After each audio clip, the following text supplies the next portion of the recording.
Yeah, again, thanks Shri and her product development team for such an informative morning session that we all had.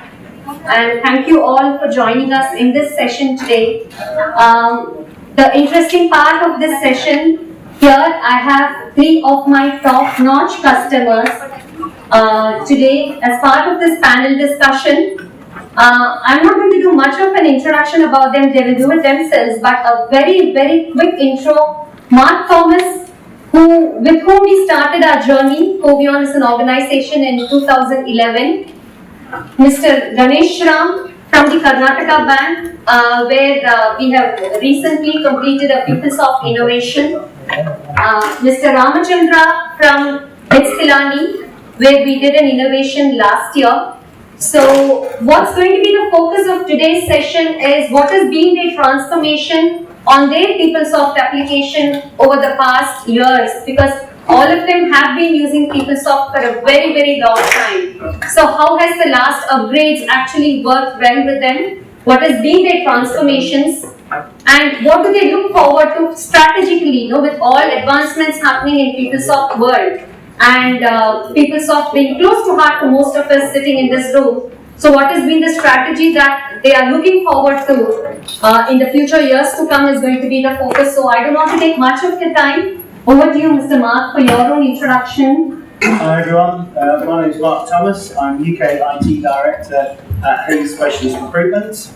I'm also a board director of the Quest Oracle community. So it's great to be here. We're a big PeopleSoft user, been using PeopleSoft for about 14 years now. Our PeopleSoft estate is across finance, HCM, CRM, portal we've used, and ELM as well. So that's a little bit about me. The Ganesh Ram from Karnataka Bank. I'm associated with the bank for the past 23 years. And the present HR team, we implemented this PeopleSoft solution from 2015 onwards. And post that, we looked for an upgrade. So we went with Kovaion. Last year, 31st March, we upgraded the system. And presently, we are running successfully. Thank you. Okay. Hello everyone, I'm Rama Chandra. I've been with Pilani for about 5 years now, and into the ERP space for about close to 20 years now. So Pilani has been on PeopleSoft for about 10-11 years now, and we've had some very good things to do on PeopleSoft, and I think we'll be discussing more about that today. Thank you, thanks everybody, and that's last is me. I head the delivery at Kovaion, close to 20 years of IT and PeopleSoft experience, so that's why I say PeopleSoft is close to heart to me. So the first question goes to them is, what has been the business transformation that has actually happened in your organization after the last upgrade or update that would have happened, and what are your key takeaways, Mark? So I'll that now. My last upgrade was back in February 21. We did a tools upgrade, applications upgrades, database upgrades, rewrote all of our portals. So it was a major update that we did. That brought us on to Fluid for the very first time, so great UI experience for all of our users. And transformationally since then, it's really opened the doors to allow more fluid type of implementations. We've implemented recruitment for our internal recruitment team. We've implemented expenses along with the approvals framework within our organisation, and continue to work with our business on multiple other projects to really drive how PeopleSoft can help. That may be delivering payslips via WhatsApp. It may be actually looking at worker portals where they can actually sort of get all of their information on a self-service basis. So it's really allowed us to actually grow. That's very good.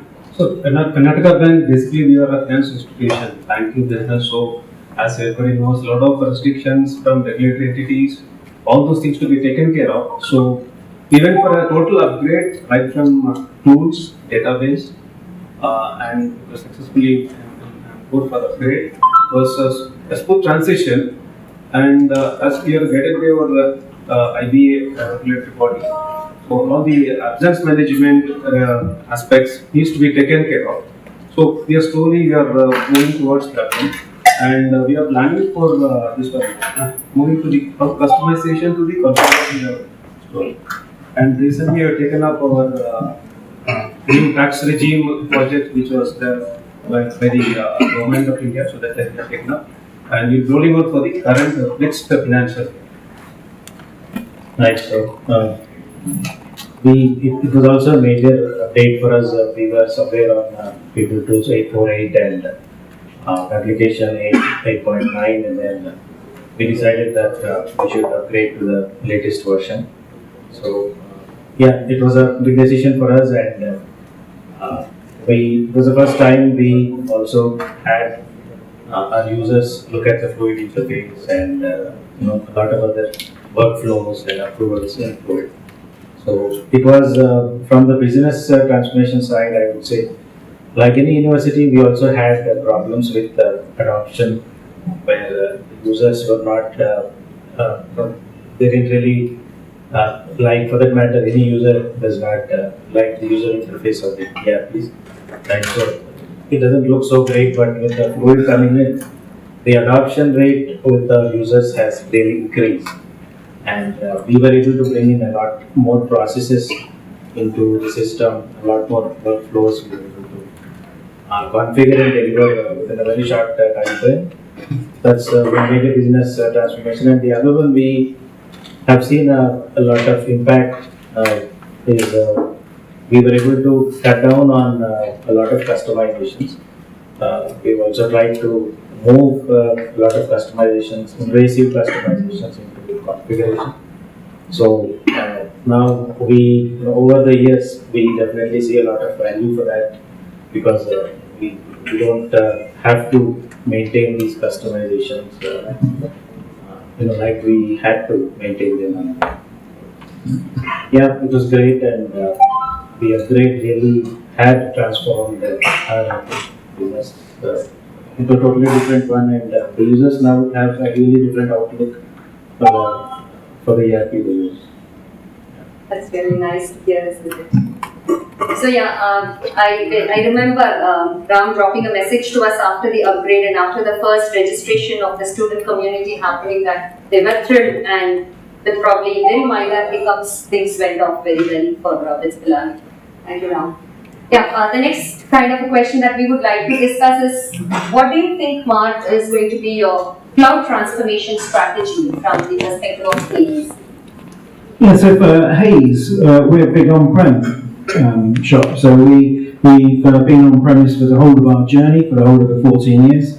But we do have a project for this year to actually look at OCI and Cloud Manager and really see how we can actually benefit from it, and see how we can actually provision our images and future tools releases and so on. So I think it'll be an exciting project for us. That's great. Yes, sir, from your perspective, from the banking domain perspective, what do you look forward to? We are completely regulated entity, so as it is our movement to cloud, we have some restrictions and reservations. But we have thought of it, and we'll be moving towards it slowly. Subject to clearance from our internal CRO, CCOs, all those things that is.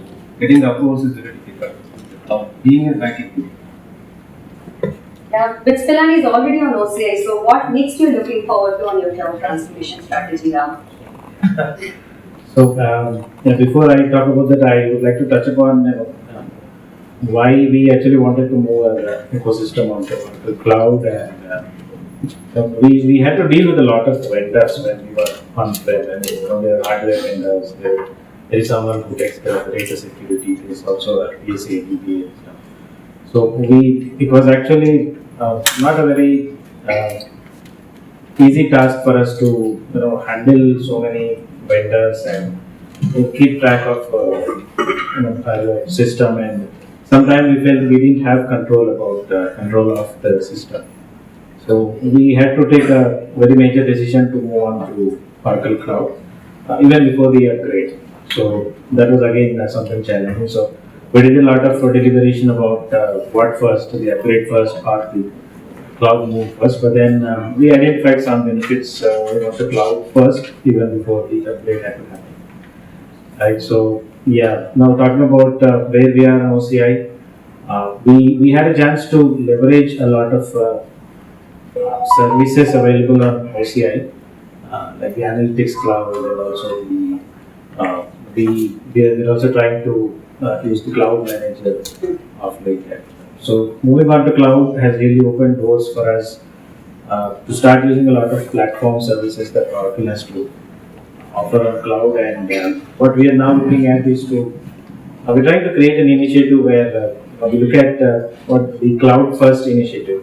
So any new hardware, any new server requirement, anything related to anything that can be procured on cloud would not be procured physically. There's always some analysis made, and we only prefer to procure anything new on cloud itself. So, as all of you would know, Pilani has about 5 campuses. So our IT system is a lot distributed now. So even though we have that diversity there, we are now coming up with what is called Cloud First Initiative, where any hardware procurement, anything that can be done on cloud has to go through the OCI platform itself. Everywhere it is the cloud assessment that happens. Should something go on the cloud or on-prem, and it's kind of a different approach here for this. Right. So the major driver for us to take this decision is the cost that you have to incur, and there are also a lot of research projects wherein someone procures a server and uses it for about a span of 6 months or so. The research work is done, and now this hardware is sitting with us. There's a lot of capex that goes in, which is kind of can be avoidable if you do that on cloud, and that's for research purposes. You're not So just the spin up and down of on the OCI is what we look forward. So we've been hearing a lot on the decustomization or isolation of customization framework. So my next question is kind of targeted. How are your customization strategy going forward, Mark? So, thank you. It's a big plug for a presentation tomorrow. I'm doing a presentation at 9:30 tomorrow, which is going to talk about our Hays customization journey and what we're doing to try and decustomize our estate. Background, we are heavily customized. So we need to do a lot of work because we spend far too much time just on updates or keeping current. So we wanted to actually spend much more time adding value to our users and delivering the kind of features that Oracle are developing and investing in. So we put a program together to continually improve and continually drive decustomization of our estates. And I'll talk about that more tomorrow. What I do want to say is that what we don't want to do is to make it worse. So we really challenge ourselves every time the business come up with a solution. So we challenge them to actually don't tell us the solution, we want to know the problem. Give us the problem, we can then see whether Oracle deliver it today, whether we can deliver that through the configuration framework, or whether we do have to do a customization, which isn't always bad. But you have to do it in the right way. So we want to make sure that we deliver it in the right way. We've invested a lot of time, energy, and investment to train our developers, train our functional team, thanks to Jim Marion, to actually make sure our team has got the right tools to ask the right questions. So when we do have to develop something, we also consider what are the security implications, and also how are we going to test that new customization that we put in. So investing in PTF or investing in a really sensible testing strategy to make sure that we drive things going forward. So we're really considering how we're actually working as we move forward, and it's all about adding value in the long term for our users. Thanks, Mark. So with the PeopleSoft Innovator and the decustomization and user adoption, so what do you think would be your strategy along with Kovaion to do the decustomization? 2015 onwards, PeopleSoft.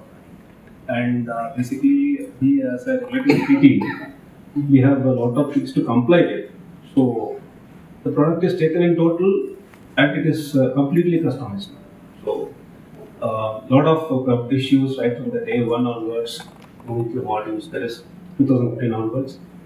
After launching in Kovaion, our first target was to get all our issues resolved first. What are the problems we had in the whole task? So post that, now we are in the phase of closing down all the issues. We are just going to the next phase, configuration. So there is our target is to bring down the customization and go for configuration to have a better experience also, and to have control on the system, because when people today gentlemen come and work and you do some codings, later on again you have to rework on the same thing. That should not happen. It should be configuration level. That is our aim also. We are striving for that and hopefully we will be succeeding in that also. Thank you. Ram, I know you have a lot of technical background to yourself. So, how do you think with all this event mapping PFCs that got introduced last year, how do you think things have progressed over the year, and futuristically, how do you think customizations are being taken care of? Yeah, so coming from a technical background, I definitely love all of that. So these features had to be brought in by Oracle, but I think it took a little time for them. But yeah, nevertheless, I absolutely love all these features that have come in to kind of get rid of our customizations or convert them to configuration. So, like I just mentioned, we've strategically try to move some of our customizations, get rid of our customizations and use the vanilla to some extent, and some part of our customizations we have moved on the configuration. But then we can't get rid of everything, so customizations are still there. And with anything coming up new, we look at a strategy like, do it more like a vanilla, or just build a bolt-on for that. Don't just go ahead and customize things around. If you can build a bolt-on around that with a minimal effort, you can always, bolt-ons are easy to maintain, not the customization. So that has been our approach. So with the upgrades that each one of you was talking about, how has the user adoption or the user experience been? I know you did mention about Fluid being well taken by your end users, so a little more on that one. Well, I think the key thing about Fluid is you measure that by new people coming into your organisation.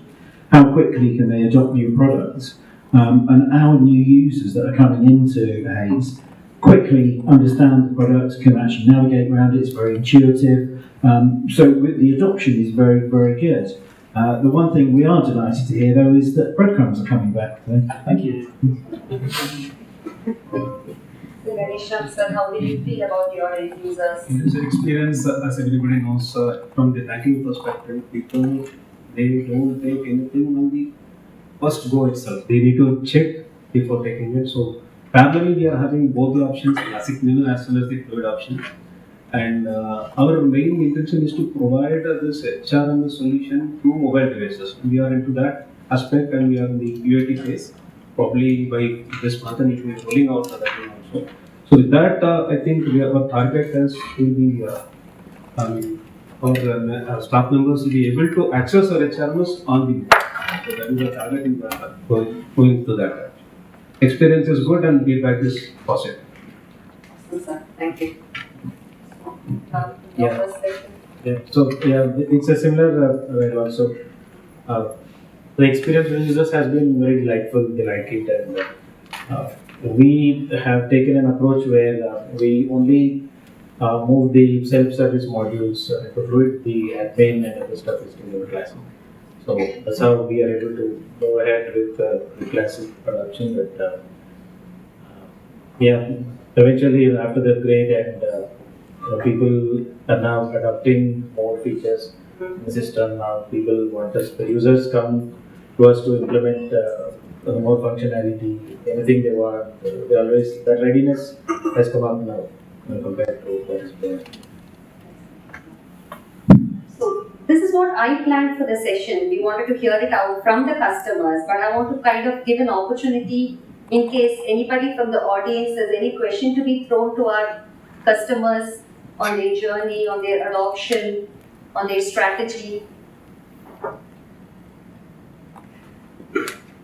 Anything? All right. So thank you all.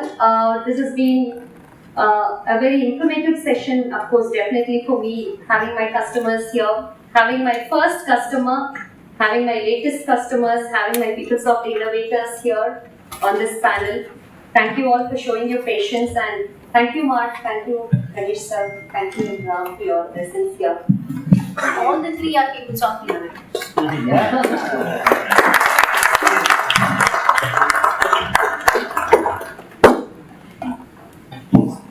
HR from Karnataka one, Mr. Jayanagaraja sir, to come over to the dais to take the Peoples of Innovator Award from Sri Lakshmi.